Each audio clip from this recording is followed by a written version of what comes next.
Au sommaire de ce journal, le réseau des dynamiques institutrices de Côte d'Ivoire, REDICI, vient de signer un partenariat avec la plateforme Scolap pour dispenser le savoir en Afrique à travers le numérique. Entrepreneuriat, un concours visant à récompenser et faire la promotion des jeunes entrepreneurs de 18 à 40 ans a été lancé. La cérémonie de récompense Wikanda Awards se tiendra du 7 au 8 décembre au Palais des Congrès de l'Hôtel Ivoire.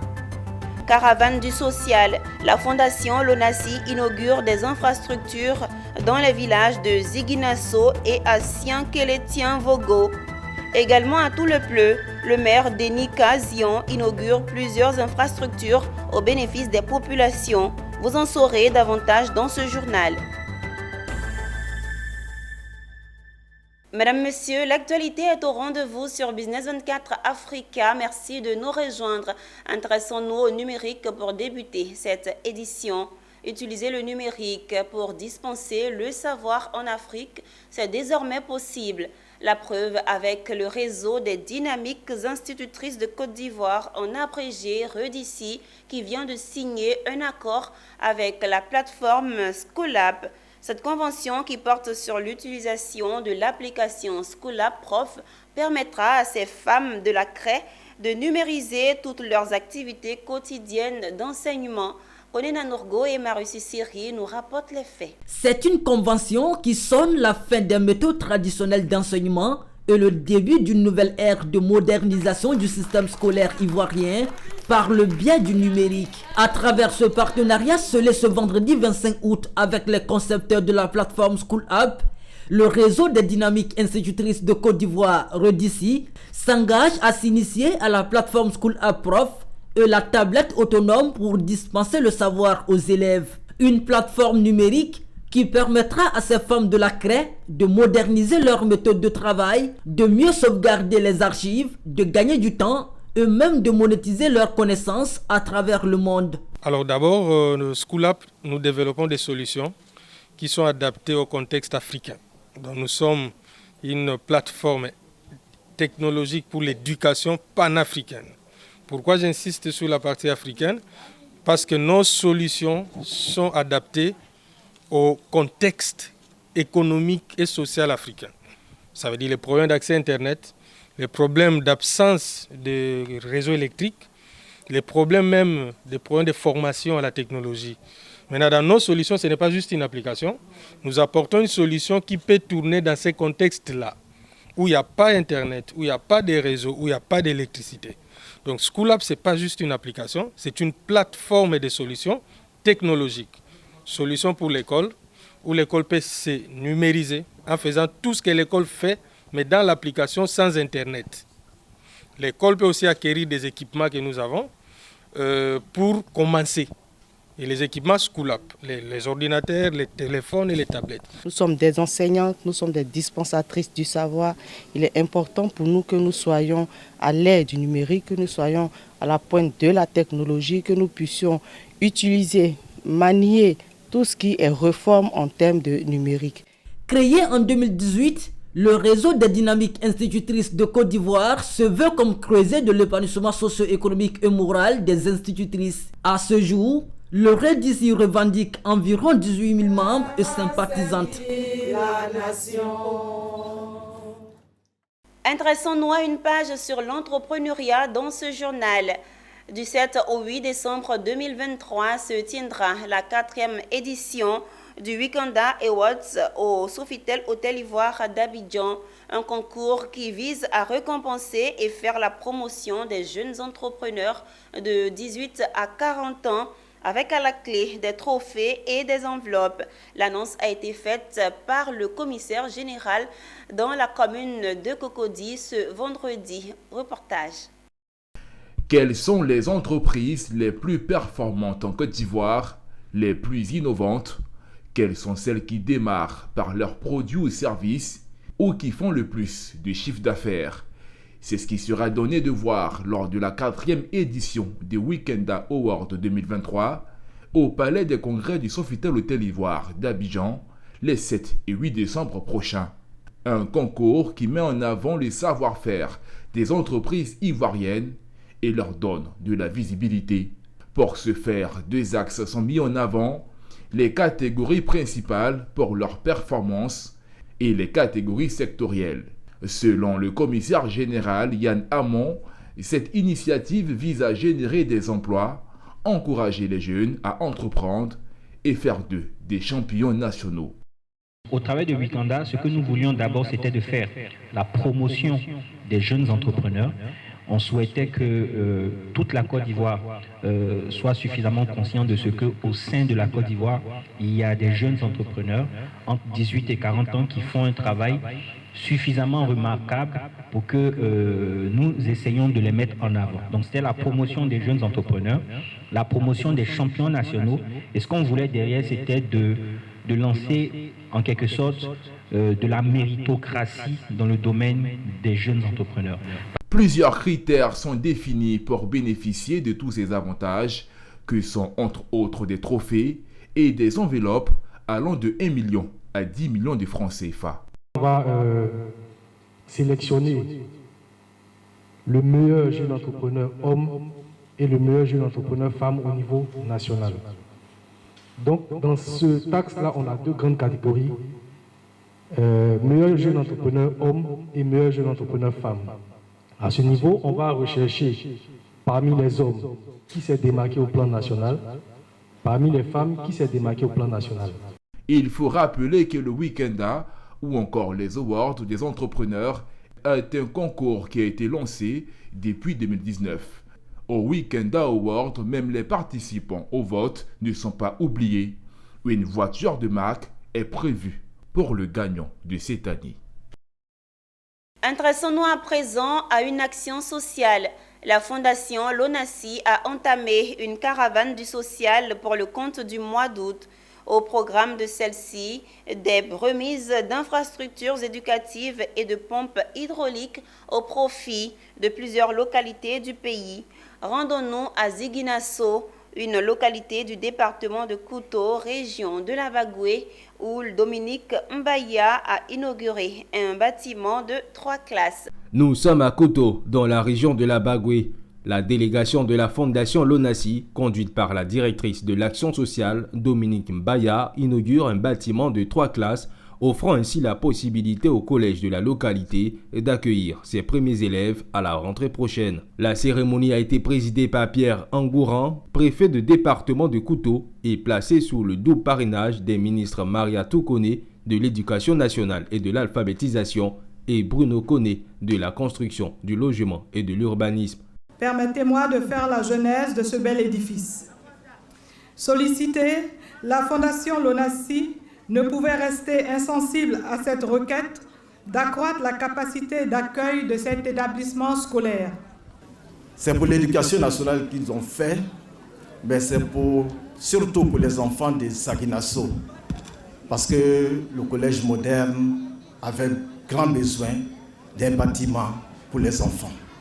Après Kouto, la Fondation Lonasi a ensuite mis le cap sur Sienkeletiavogo dans le département de Korogo. Ici, c'est l'inauguration d'une pompe hydraulique qui a été livrée. Elle va résorber la question de l'accès à l'eau potable dans la localité. L'œuvre a été inaugurée en présence du préfet de région, préfet du département de Korogo, André Assoumou, et de plusieurs élus et cadres de la région. Vous savez, depuis 2019, la Fondation Lonasi, grâce à la Fondation Lonasi, on voit les effets des produits que nous payons. Tout à l'heure, on vous a cité les produits de grattage, les produits de tombola, tous ces produits. On voit aujourd'hui les effets que ça apporte du côté des investissements. À travers ces différentes réalisations, la Fondation Lonasi démontre aussi son engagement en faveur de l'amélioration du cadre de vie des communautés rurales. Cela, conformément à sa mission qui est de contribuer, aux côtés de l'État de Côte d'Ivoire, à la lutte contre la pauvreté, en réalisant des investissements dans le domaine de l'éducation, de la santé, de la culture, partout sur le territoire national. Rendons-nous à 650 km à l'ouest d'Abidjan, précisément dans la commune de Tout-le-Pleu. Les populations des quartiers et villages du périmètre communal peuvent pousser un ouf de soulagement. Le maire Denis Kazion a récemment inauguré plusieurs infrastructures au bonheur de ses populations. Dans la région du Cavali, à l'ouest de la Côte d'Ivoire, les populations de la commune de Toulepleu à 650 km d'Abidjan sont heureuses. Le maire Denis Kazion a inauguré plusieurs infrastructures au bénéfice de ses administrés. Au quartier Libreville et dans le village de Ziwebli, c'est un bâtiment de 3 classes plus bureaux qui ont été livrés. À cela, il faut ajouter les toilettes et l'équipement. Quant au village de Saïbli, il a bénéficié d'une maternité équipée, la plus grande maternité du département de Toulepleu. Après Saïbli, direction Seizabli. Ici, le soulagement est total. Les populations sont désormais reliées au réseau d'eau de la Sodeci. Partout dans le village où on passe, le maire a bâti les écoles.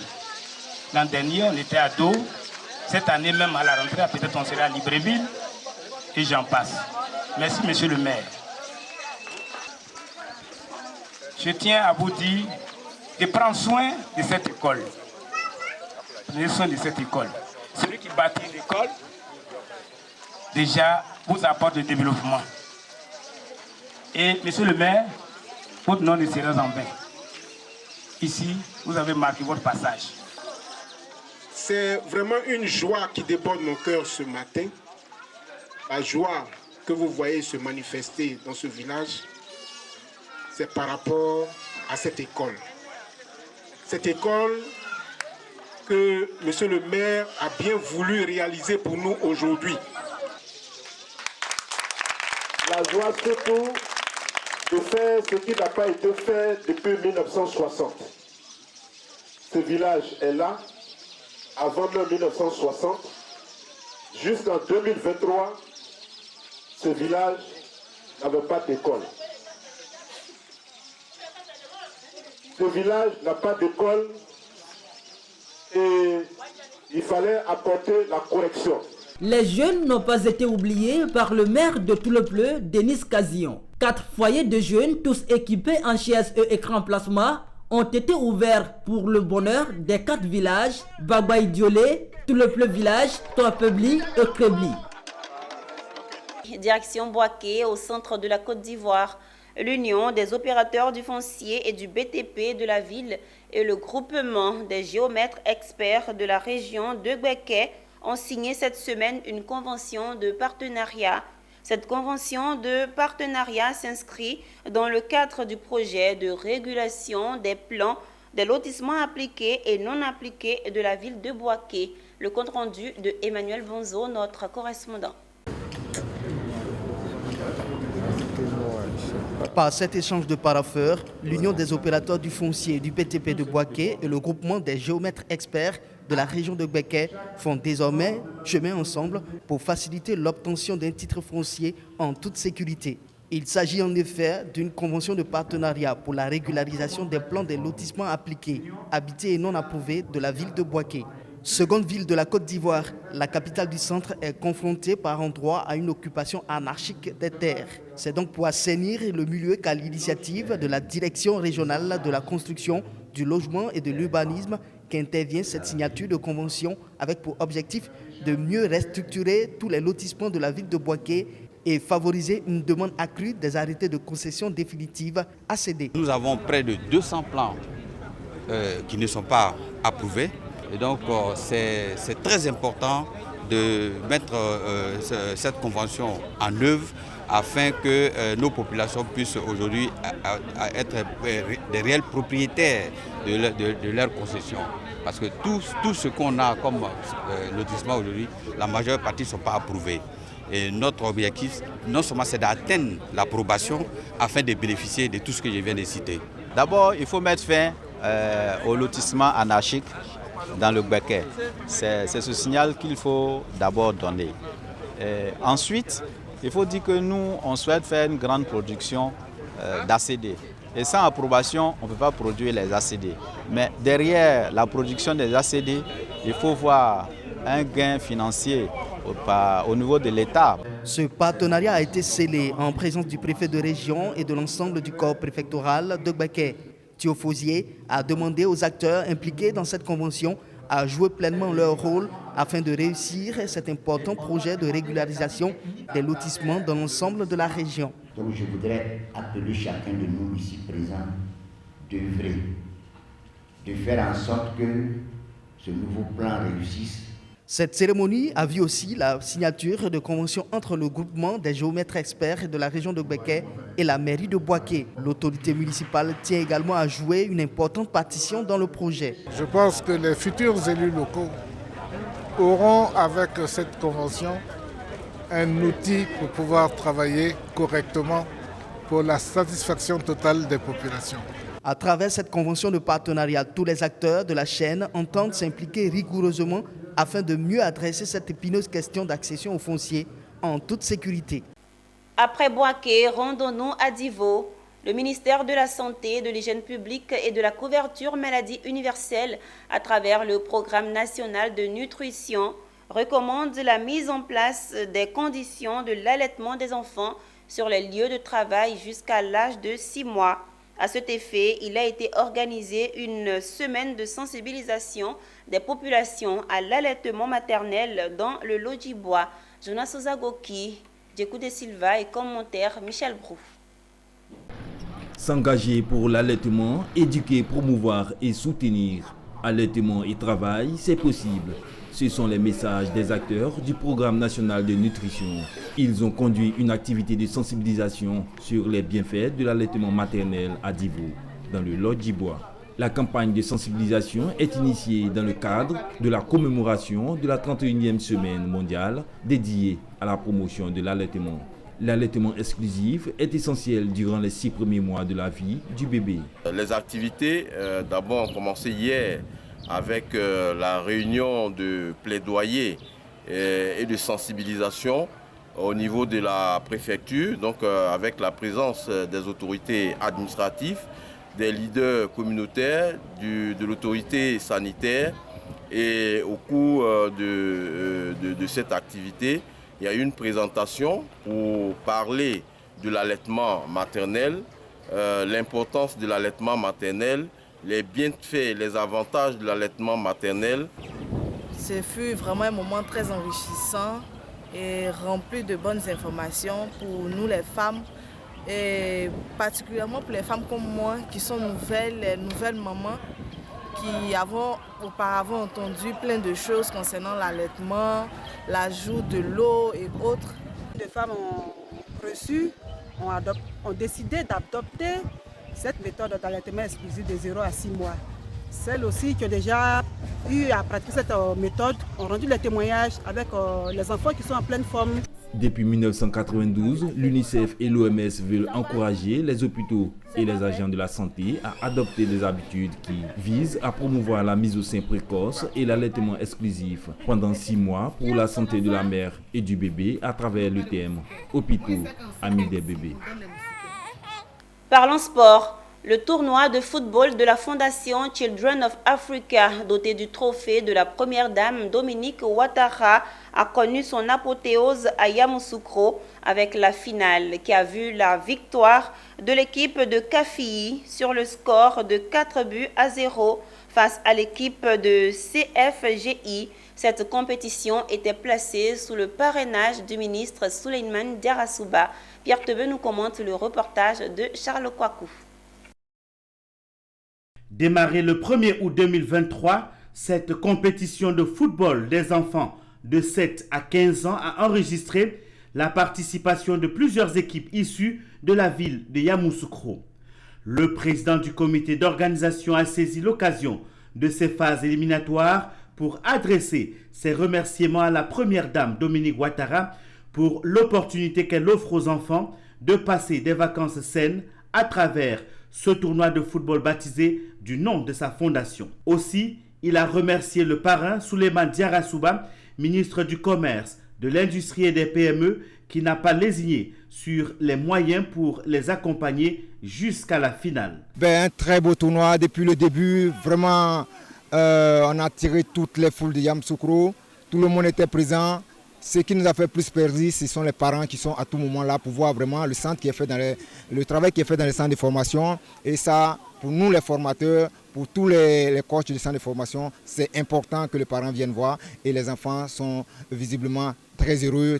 Et ce tournoi a permis quand même de rassembler toutes les autorités, tous les fils, toutes les forces vives de Yamoussoukro autour du ministre Souleymane Diarra. Pour sa part, le ministre qui a présidé cette finale a félicité les athlètes qui, malgré leur jeune âge, ont fait montre de talent.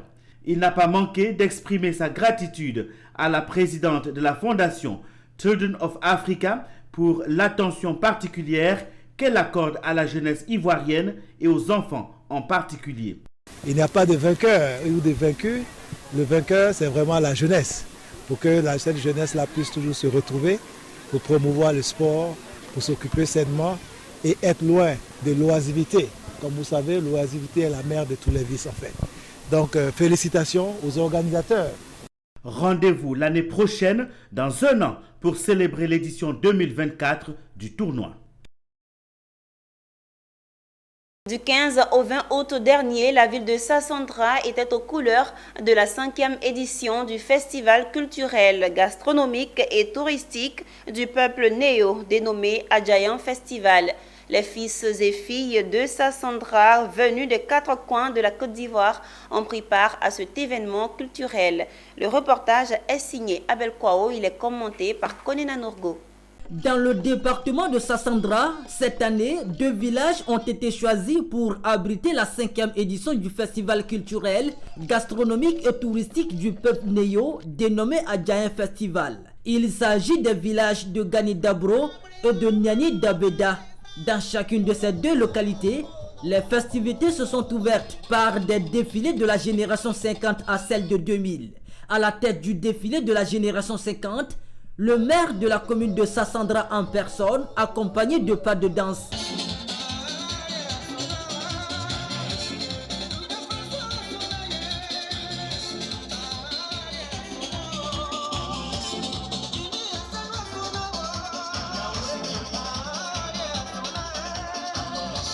L'Adjayan Festival, ce sont des danses, des chants traditionnels mettant en exergue la culture néo dans toute sa dimension.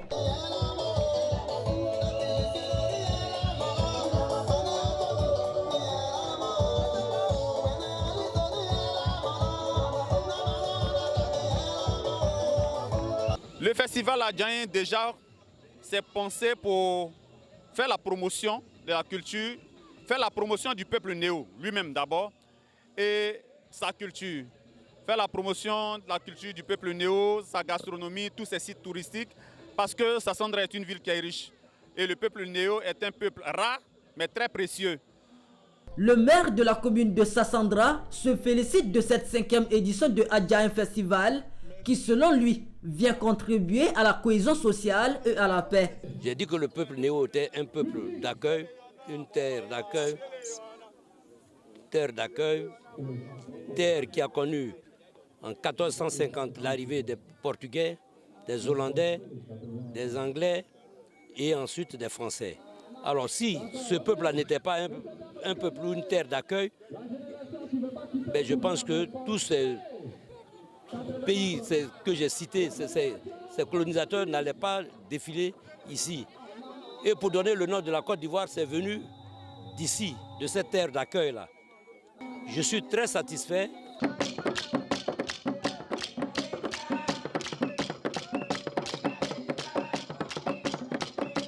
Il est à noter que le maire de Sassandra a offert un préau au village de Niani Dabeda, vivement la 6e édition.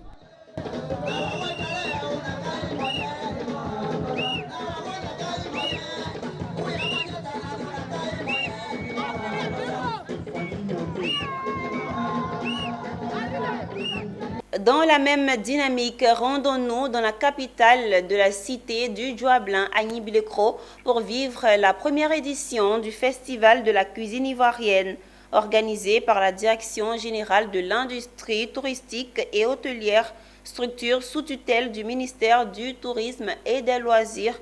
L'objectif est de positionner l'art culinaire ivoirien au plan mondial. Anissé Kouadio, notre correspondant. Le ministère du Tourisme, à travers sa direction générale de l'industrie touristique et hôtelière, lance à Agnibilekro la première édition du Festival de la cuisine ivoirienne. La cuisine ivoirienne est une véritable symphonie de saveurs, de couleurs et d'arômes. Nous voulons prendre l'engagement de valoriser pour en faire de la gastronomie ivoirienne et donc un produit d'appel touristique essentiel. Plusieurs chefs cuisiniers professionnels et traditionnels des 13 districts touristiques du pays qui rivalisent en présentant leur création originale de leurs différentes localités. Cette compétition a permis aux participants de découvrir des plats savamment cuisinés par les différents chefs cuisiniers traditionnels et professionnels. Nous sommes très contents d'être à ce festival. Avec l'appui du ministère, nous pourrons faire plus de promotion de nos différents métiers. Ça nous fait plaisir. Ça fait partie de la culture ivoirienne et nous sommes vraiment fiers. Le jury composé d'experts ont désigné le trio gagnant pour la cuisine traditionnelle. Ce sont les directions régionales de Mans qui occupent la première place. La deuxième place revient à la direction régionale de Yamoussoukro et enfin celle de Adjaka occupe la troisième place. Au niveau de la cuisine professionnelle, le chef cuisinier plus Dabo rafle le premier prix, suivi des représentants de la région du Gontougo-Bondoukou et en troisième position, les chefs cuisiniers professionnels de Korogo, classés troisième. C'est tellement joyeux, il n'y a pas de mots. Quand tu es dans les restaurants, il y a des gens qui viennent, ils vous manquent de respect. Toi, il est très, toi, tu connais rien. Mais j'ai vu aujourd'hui que si je me donne à mon travail, ça va payer demain. Au cœur de ce festival s'est tenue une grande conférence autour du thème « La gastronomie ivoirienne comme produit d'appel touristique ». Accompagner tous ceux qui sont dans le secteur et le professionnaliser de sorte à ce qu'on puisse avoir une fiche technique qui puisse permettre à tous ceux qui se trouvent partout dans le monde de pouvoir reproduire nos recettes. Les grands vainqueurs du Festival des cuisines, première édition, repartent avec des diplômes de participation, des enveloppes et bien d'autres lots. La cuisine ivoirienne est un véritable trésor, une fusion harmonieuse de diverses traditions et influences, créant une palette de goûts et d'arômes. Montrer plusieurs palettes et compétences de notre pays en matière culinaire pour aromatiser les plats et créer plus de visibilité à notre destination. Le ministre Sindou Fofana leur a promis un voyage tout frais payé sur le Brésil qui leur permettra de rencontrer des chefs cuisiniers de renommée internationale pour renforcer encore davantage leur connaissance de préparation de mets. 26 juillet, 26 août, cela fait un mois jour pour jour que des militaires ont déposé le président nigérien Mohamed Bazoum. Après avoir promis et juré qu'elle rétablirait l'ordre constitutionnel, la CEDEAO se fait toujours attendre. Une attente qui fait plus de mal que le coup d'État en lui, selon Issa Badini, qui se demande à quel jeu joue la CEDEAO. C'est samedi et c'est l'heure de la chronique Business 24 avec Issa Badini.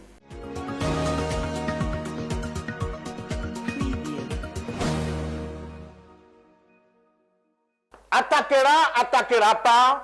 À quoi joue la CEDEAO au Niger depuis la confiscation du pouvoir par les deux généraux du palais? À quoi jouent donc les chefs d'État de la CEDEAO? La question mérite doublement d'être posée. Cela fait aujourd'hui 26 août, un mois jour pour jour que Niamey et tout le reste du Niger, la vie est presque à l'arrêt, en partie grâce à Dame CEDEAO. Un mois de tergiversation, de menaces et de reculs. Mais un mois qui coûte très très cher à un peuple qui n'a ni demandé aucun coup d'État, encore moins une intervention militaire pour déloger les auteurs. On me dira que c'est tout d'abord la faute des putschistes qu'on rase les murs sur les bords du fleuve Niger. Mais bien oui, et même tout oui. Sauf que si ça ne tenait qu'à ces militaires adeptes de coup d'État, la vie reprendrait son cours normal, tout au plus une semaine après le forfait. La règle dans ces situations de putsch, on sait tous, est la même. On met toutes les institutions à terre, 3 ou 4 jours de couvre-feu décrétés, les maîtres des lieux exhibent les Kalachnikov et intiment l'ordre de la fermer pour ce qui concerne les empêcheurs de diriger en rond. Et aussitôt, la vie reprend son cours normal, enfin, ça dépend de quel côté on se situe. En attendant, hélas, un autre coup d'État. Sauf qu'ici, la CEDEAO s'est opposée catégoriquement, tout comme elle l'a fait en 2012, lors du coup de force de Mamadou Aya Sanogo au Mali, en annonçant les couleurs. Mais on est déjà à un mois, cher président. Un mois que la vie est à l'arrêt. Frontières fermées, banques en banqueroute, le commerce au garage, salaire incertain. Il faut libérer le peuple nigérien. soit en mettant hors état de nuire le général Tiani et sa clique, soit en concédant définitivement le putsch. Ni l'un ni l'autre que nous assistons aujourd'hui est autant criminel que le coup d'État en lui-même. Pendant que les généraux roulent aussi per sans plomb et respirent l'air conditionné, l'agonie du petit peuple s'éternise. À ce rythme, le rang des anti-CEDEAO ne va que se gonfler. Le tigre ne clame pas sa tigritude, a dit Ole Soyinka. Il bondit sur sa proie et la dévore. De la CEDEAO et de ses premiers responsables, c'est la matérialisation de cette maxime de l'écrivain nigérian qui est attendue. À partir du moment où l'épée a été brandie, pro ou anti-coup d'État sont suspendus à vos lèvres. Libérez-les, soit en rangeant l'épée et donc en laissant Tiani faire ses 3 ans comme il a souhaité, ou soit les congédier avec la manière et d'une pierre de coups, briser la dynamique de cet empire naissant des coups d'État. Intervient pas, choisissez un et vous laissez l'autre, pour paraphraser les regrettés Jean-Michel Cancan. Mais libérez les populations de Tawa, d'Agadez, de Tilaberi, de Maradi, des Inders ou de Niamey. Ils attendent de vivre depuis le maudit 26 juillet 2023.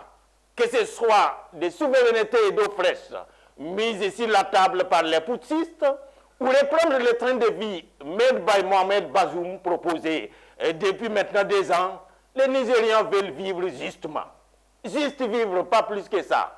Ils en ont assez et ça, on n'a besoin d'aucun sommet pour les vérifier. À bientôt. Eh bien, c'est sur cette chronique de Issa Badini que se referme ce journal préparé par l'ensemble de la rédaction. Merci de l'avoir suivi. Les programmes se poursuivent sur Business 24 Africa, la télé utile.